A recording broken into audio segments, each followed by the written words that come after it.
국민 여러분, 안녕하세요. 여기는 대한민국 대표 정치 전문 플랫폼 한국정치TV입니다.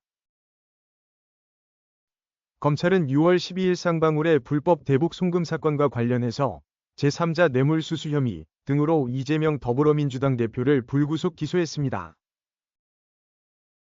그러자 민주당이 대북 송금 특검법을 비롯해서 여러 개의 특검법을 발의했습니다. 이에 대해 정치권에서는 민주당이 이재명 대표의 사법 리스크 방탄을 위해 입법권을 남용하고 있다는 의견이 나오고 있습니다.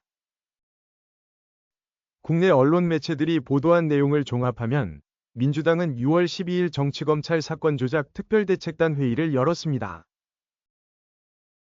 그리고 쌍방울 대북 송금 사건과 관련해서 검찰이 이재명 대표를 추가로 기소한 문제에 대해 논의했습니다. 한편 이날 회의가 끝난 뒤 민주당의 노종면 원내대변인은 기자들을 만났습니다.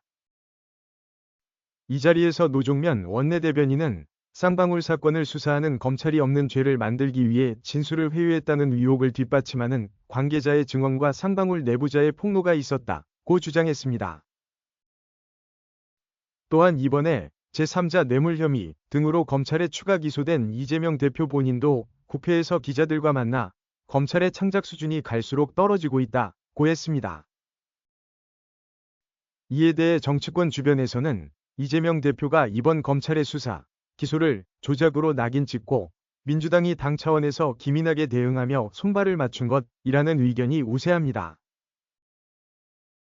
한편 민주당은 이미 쌍방울 대북 송금 사건을 검찰이 조작했다는 주장을 내놓은 바 있습니다. 뿐만 아니라 이미 이 사건을 수사한 검사들을 특검이 수사하도록 하는 대북 송금 특검법을 발의했습니다.